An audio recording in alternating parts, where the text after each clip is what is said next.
Recently, I tried out a promotional demo for a new Kickstart by the name of Nin. Nin calls back to the PlayStation 2 era of 3D adventure platformers and looks to bring that form of gameplay to a new generation. With Resident Evil-style static camera angles and cinematic platforming not unlike Prince of Persia, it looks like developer Vagabond Games is well on their way to doing just that. I was lucky enough to get in contact with Vagabond and ask them about these inspirations. When asked about why these games specifically, they had this to say.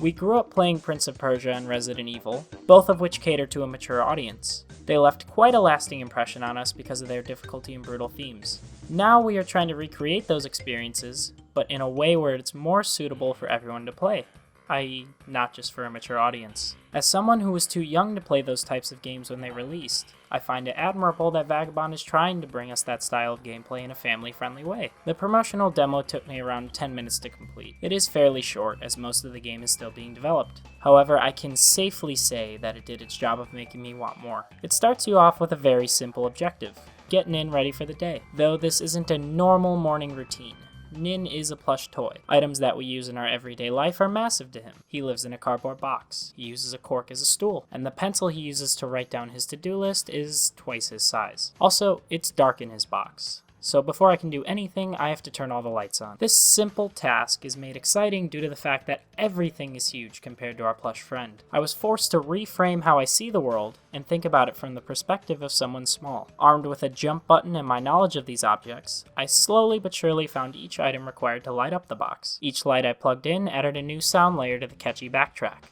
A fulfilling touch that I hope to see carry on into the full version.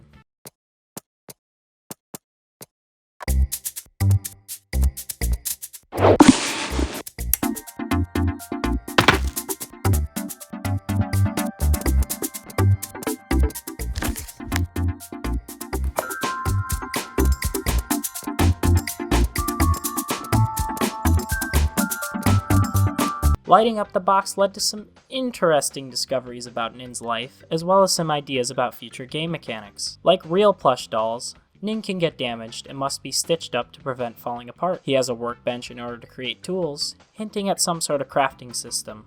Though no tools were available in the demo, the Kickstarter page shows off a grappling hook made out of a jack and a spool of thread, for example. Once I explored most of the box and checked off the tasks on Nin's to-do list, I was ready to venture outside and explore the world. It was here that the demo ended, but I was given a small glimpse of what was to come. Like the games that inspired its ideas, the aesthetic of Nin comes from the 90s and early 2000s. Knockoffs of the brands from the period absolutely litter the area outside Nin's box. A Buster Wolf video case is propped up against the wall in a very recognizable font style. Nin's home is built out of reboot and inverse shoeboxes. A pile of spine chills lies behind them, and that pagoda is most definitely made out of Lincoln Logs. Vagabond wants players to feel like they're in the age of the games Nin is replicating, and I give them props for putting so much heart into their creation. In our opinion, the 90s were the golden age of game development. Several games from that era were such a phenomenal hit that even today they are spawning sequels, e.g. Resident Evil. We are also fans of 90s pop culture and nostalgia,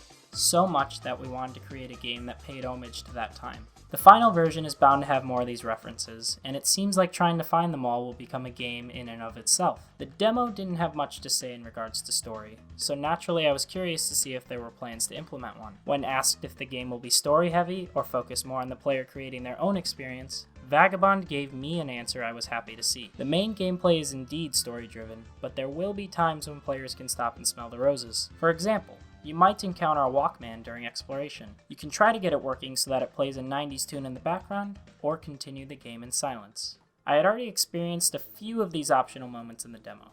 When exploring the area around the lamp, there is a photograph the player can admire, prompting a haiku to appear for us to read. In that same area, there's a beanbag chair Nin can sit in and just relax. My overall opinions of Nin are very positive, and Vagabond seems to have a very clear vision of what they want to accomplish here. I wish them the best of luck in development, and I look forward to seeing more of Nin in his world.